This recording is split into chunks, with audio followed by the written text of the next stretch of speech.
Hello friends, and welcome to another video of mine.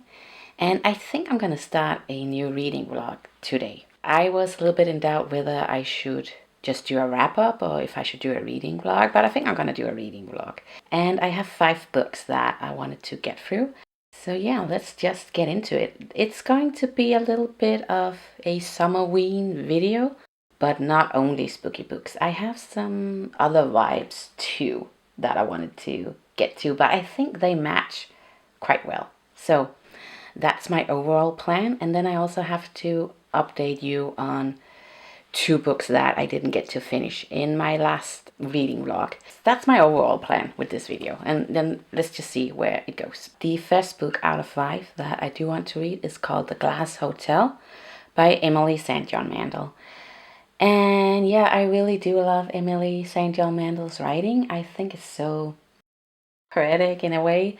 She usually writes about a lot of characters and all of their stories, and then it all comes together in the end. And I just think it's done so well, but obviously that kind of storytelling is not going to be for everybody, but I don't know, I really like her books. So I think this has the same concept, that you do follow a lot of different characters. Usually it's kind of like dystopian themes, so I'm hoping that it will be in that genre as well. The back doesn't really say that much, so yeah, I'll have to see, but I think it's in that vibe, and I thought that fitted really well into Summerween theme. Summerween is where you read scary books, by the way, and I think Summerween overall takes place in July, but I'm just gonna do it now. Anyways, I'm not gonna follow all of the prompts. I'm just gonna read some spooky books, dystopian books. Yeah, I think it's gonna fit quite well. So that's what I want to do. Reading dystopian, spooky books during the summer. I think that's really, really nice. I don't know much overall, but I am really excited to get to this. And the next one is called We Used to Live Here by Marcus Clive, I think. I don't know much about this book either, but this woman owns this house, and then one day this man knocks on her door and he's like, I used to live here, can I have a look? She lets him in, and then the spooky things are starting to happening. So yeah, I'm like, okay, I like that premise. It sounds really scary. I have heard great things about this book, and I have heard there's a lot of discussions on it online. So I think there could be a lot of like analyzing going on, but in a good way, you know. So yeah, I'm very excited to get to this. The next book is called Horrorstör by Grady Hendrix, and I just finished Witchcraft for Wayward Girls by Grady Hendrix, and I'm gonna give an update on that after this. And I just want to read more by Grady Hendrix. I have to read everything, I think. Anyways, I think this book is about this haunted shop. Things are happening overnight, and then people voluntarily stays there overnight to see if they can catch up if anything paranormal is happening. I think stuff is being broken in the shop, but they can't catch it on the security cameras or something like that. Again, I haven't really fully dived into the plot because I don't want to spoil too much in these books, but I think that's overall the plot of this book, and it sounds really scary as well. So yeah, I'm excited to see what this can do. It sounds very different from the other Grady Hendrix books that I have read, because they have more been scary stories, but it's more like the real scary story is actually our real world and what happens to women and girls in general, and then the magic is just adding on to it. But the real problem is how we treat women and girls. That's usually like the overall message in the books, and I think this is going to be a little bit different than that, but I'm excited to see what it can do. And then we have Penance by Eliza Clarke, and I think this one is told in a more podcast style or interview style. I have it as an audiobook, so I'm a bit excited to see if that will work, but I hope it will. It's about this 16-year-old girl that got murdered, and then this girl or woman is trying to solve it through interviews. That's, again, all I know. It's a newer book. I'm hoping that this will be a good thriller book. A really exciting book, and I think it's supposed to have that true crime style to it. I don't think this is based on true events. But yeah, that's really all I know about this book. And yeah, I really want to get to it. And then the last book is Sunrise on the Reaping by Suzanne Collins. And this is a prequel to The Hunger Games, where you follow Haymitch perspective. And I was like, can I make this fit into this theme? And I think I can, because yeah, the Hunger Games is also crazy and scary and a lot of things. And I just think that yes, it can, it fits. And I really do want to get to this prequel. I have heard great things about it. Did it came out this year? I think it did. I've heard great things. I really want to read this. This is another one where you follow President Snow's perspective. And I have heard that it's nicer to read about Haymitch's perspective, because there you don't follow the villain's perspective. And I'm not so much a person that can read about a villain's, not a villain, a creepy guy's perspective. I think I'm just gonna stick to this one. That's the 5 books that I want to read in this reading vlog. And like I said, I had 2 books from my last reading vlog. And I just finished Grady Hendrix Witchcraft for Wayward Girls. And I think overall it's gonna be like a 4-star. So that's nice. You do follow these girls that got pregnant. It takes place in 1969, and they get sent to this house, the Wayward house, to deal with it, to give birth to their babies and just send them away from adoption and come back and pretend like nothing ever happened. And they don't have a choice in this. And this book is really all about, what's it called? Autumnal?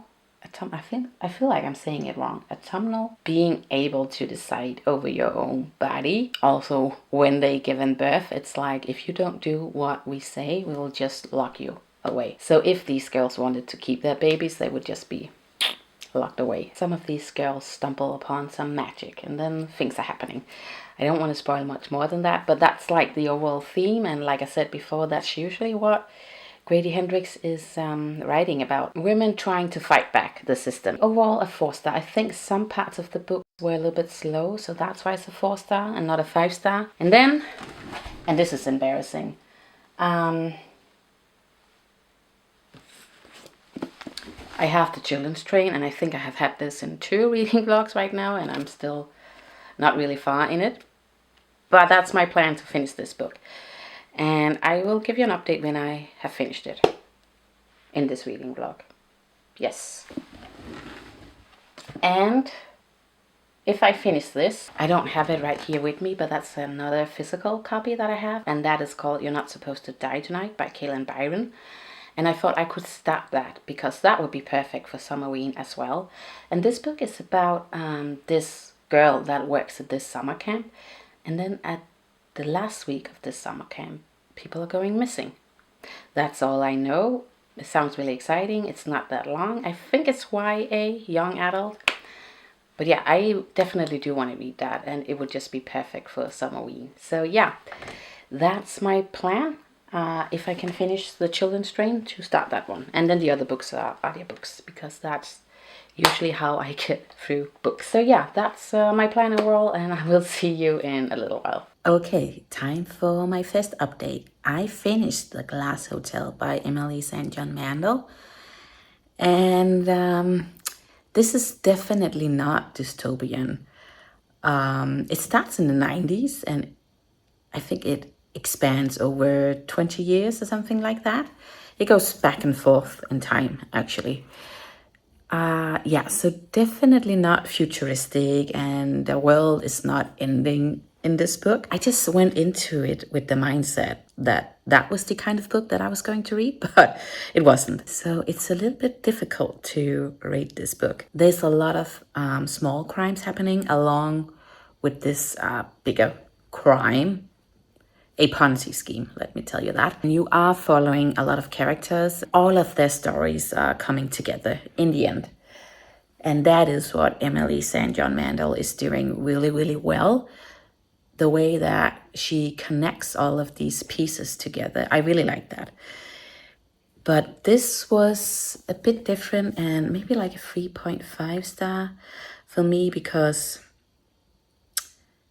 there's just so many stories, and they're very different from each other. I don't want to spoil too much, but you got rich people, you got poor people, you got, like I said, all these different little crimes happening here and there. Yeah, they were connected, but I don't know, it was a bit weird as well. But I wasn't bored at any point. I did enjoy reading this book, but it just wasn't what I thought it would be. And It's not so, I wouldn't say Station 11 is lighthearted, but I think you connect a bit more to some of the characters and are rooting a bit more for some of them. This is more like all of the characters are doing some questionable things, I guess. And yeah, I don't know. So yeah, 3.5 stars. Was it spooky? And was it good for Summerween? No, it wasn't the story that I thought it would be. So not perfect for Summerween, but you know, aside from that, it was all right. It was. And I definitely do enjoy Emily St. John Mandel's writing as well. I will say that. I did start a very scary book, and that's called We Used to Live Here, like I said in the intro. And this book is perfect for Summerween. I think it's pretty scary, actually. I don't really get scared much from books. You know, movies works a little bit better because of these sound effects and stuff like that. This works as well. It starts with this woman. She just bought this house with her partner. They want to fix it and then sell it again. And then she's home alone and this family knocks on her door. The father's like, you know, this was my childhood home. I just really wanted to show it to my family and we just drove by and would that be okay? And she's like, no, I don't want them in my house. They could be potential murderers, kidnappers, whatever. But somehow they get in, and I don't want to spoil much more than that, but essentially I think this book is about, is she going crazy or is she right?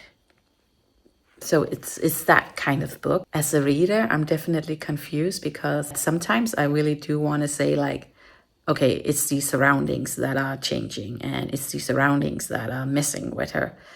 And then on the other side, I'm like, is she just the one who is crazy? And there's so many clues and hints here and there. I have 3 hours left of the audiobook and it's scary, it's really exciting, and yeah, perfect for Halloween. I'm really excited about what the ending is going to be. I think right now it's really creepy, so yeah, I think it's going to be great. That's where I'm at right now in my Summerween.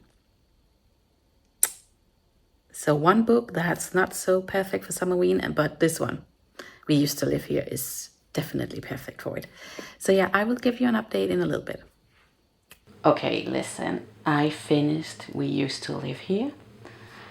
Whew, that was a really scary and amazing book. I really enjoyed the journey that I just went through. I don't know how else to explain it. I don't know, sometimes horror books isn't, you know, scary for me. Whoops, are you a little bit like tilting? Anyways, yeah, this book was great. I think it's going to be a 5-star. What I wanted to say before is that sometimes horror movies works really, really well for me. But horror books doesn't have the same impact on me, you know. You don't have the sound effects and all of that things that you do get from a movie. But this was still creepy in a way. I wasn't scared, but it's more like, who is right in this scenario? Am I getting blindsided by the author? What's happening? That whole element to it, I really enjoyed. And the only thing I can say more is go read it if you enjoy spooky books. This was almost like watching a movie, just without the sound effects. I'm definitely surprised about how much I enjoyed this book. It's hard to say much more about the plot because that would ruin too much. Is the ending open for interpretation? Yeah. I have an idea what was happening there. There's a lot of speculation in this book as well. I'm just saying. But now I started Suzanne Collins. Is it called Sunrise Over the Reaping? I think that's how the title is, right? Anyways, I think I'm like 4 hours into the audiobook. And this is where you follow Haymitch's perspective in the Hunger Games series. And again, I am so hooked while I'm listening to this book as well. Like, I'm just going straight back to this Hunger Games universe. I'm really just back in it again. This is also really exciting, and a lot of the characters you do know, and it's like, oh, is she in it as well? Or is he in it as well? Okay, that's exciting. Or, it's just really nice to be back in that universe. I just need to know how this game is going to play out. If you do not know what Hunger Games is about, it is about this dystopian world where you have the rich people and they have colonized a lot of the other people, and they are separated into 12, what do you call them? Districts. And each year you have this Hunger Game where a boy and a girl is coming from each district, and they're going into this game, and only one is coming out alive. But this is like the, is it called the quarter quell? And that's why they're taking 4 contested from each district. So there's a lot of people in this. It is really exciting. I think sad stuff is going to happen. I haven't reached the point where the games are starting, but I think it's going to be really interesting to see how it's gonna play out and how the arena is going to be. Yeah, this is so enjoyable. I think I have heard a lot of people say they just really enjoyed the experience of going through this book, that maybe the writing could be a lot better. I don't think I am a person that's ever really been into beautiful writing or stuff like that, so this is just fine with me. I am all here for the experience. Just like with We Used to Live Here, I think the writing is great in both of these books. This is YA, definitely. I don't care, I still like it. And the other one is definitely adult. Does this book really fit the theme of Summerween? In my world, it does. And I'm so glad that I did pick this book. So yeah, that's my update so far. I'm really happy about the books. I mean, The Glass Hotel has been still a ride. And We Used to Live Here, 5-star. And I think Sunrise Over the Reaping is also going to be a 5-star. But I will update you in a little while. So it is the end of this vlog, and I did finish Sunrise Over the Reaping by Suzanne Collins, and I'm so glad that I picked that book. Oh, that was such a nice experience. I definitely understand Haymitch a lot more. Now I am contemplating if I should read the other one, Snakes something, where you follow President Snow's side of things, because there's definitely hints in this book about this woman, and I don't know what her story is, but that definitely gets revealed in President Snow's book. So there's something that I didn't quite understand in this book, and yeah, that would be nice to know, I guess. So maybe I should read that book. I think I'm gonna do it. Maybe like a 5-star, 4-star. I think maybe a 4-star. I definitely enjoyed it. It was so good. And if you love the Hunger Games series, go read this as well. It was great. I think the Hunger Games in itself, they were a little bit better executed in the previous books, in the original trilogy. But the Hunger Games in this one, it was still great. It's just more the nostalgic part of it and all of the characters that are in it. And I don't know, it's just all these small things that I really enjoyed. I also read Horrorstör by Grady Hendrix. And I don't know, I'm a little bit disappointed. Are you? Again? Okay, maybe this is better. I do love Grady Hendrix. He is one of my favorite authors, but this one is maybe only like a 2.5, a 3-star from me, because it is about this big store, kind of like IKEA. There were definitely a lot of references to IKEA. And I think overall, the horror in this book is working at retail in the US, and how badly you're trying to fight the system, but you're just not getting enough money, and you're working, and the customers are annoying. That's the horror in this book, that whole nightmare. Can you pay your rent? How much do I have to work? Will I get fired next week,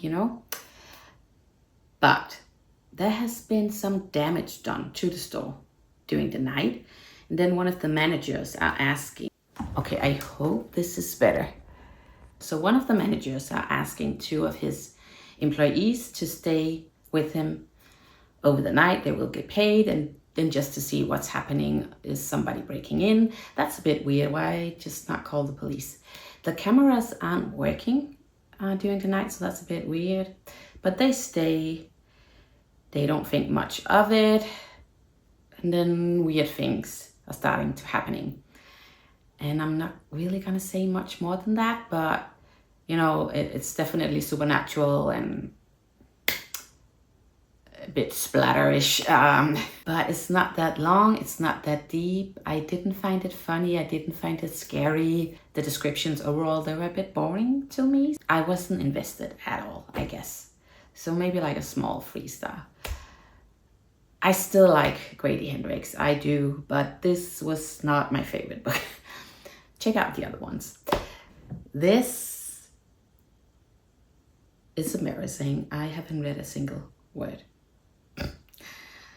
It's been tough the last couple of weeks. I have been dealing with a sick kid and no sleep. It's not been a great time. I'm hoping that I can find the energy to read instead of just listening to audiobooks. I have plenty of time to listen to audiobooks when I'm working around the house and walking with the pram at night or whatever, but actual reading, that's so hard. Especially when I'm so tired. I have to do better. And I do want to finish this. And obviously I didn't get to read this. You're Not Supposed to Die Tonight, but I would have loved to, but I think I'm gonna save it for next summer. I think it's gonna be perfect for that. So yeah, that was my reading vlog. I got through some books, and Penance, the last audiobook. I think I'm gonna skip that for now and move on to my plan for fall. I'm also gonna read that maybe next summer or I don't know, the spring. But for now, I'm gonna move on to my fall books. So stay tuned for that. And yeah, I hope that you found some inspiration, and I will see you in another video. Bye.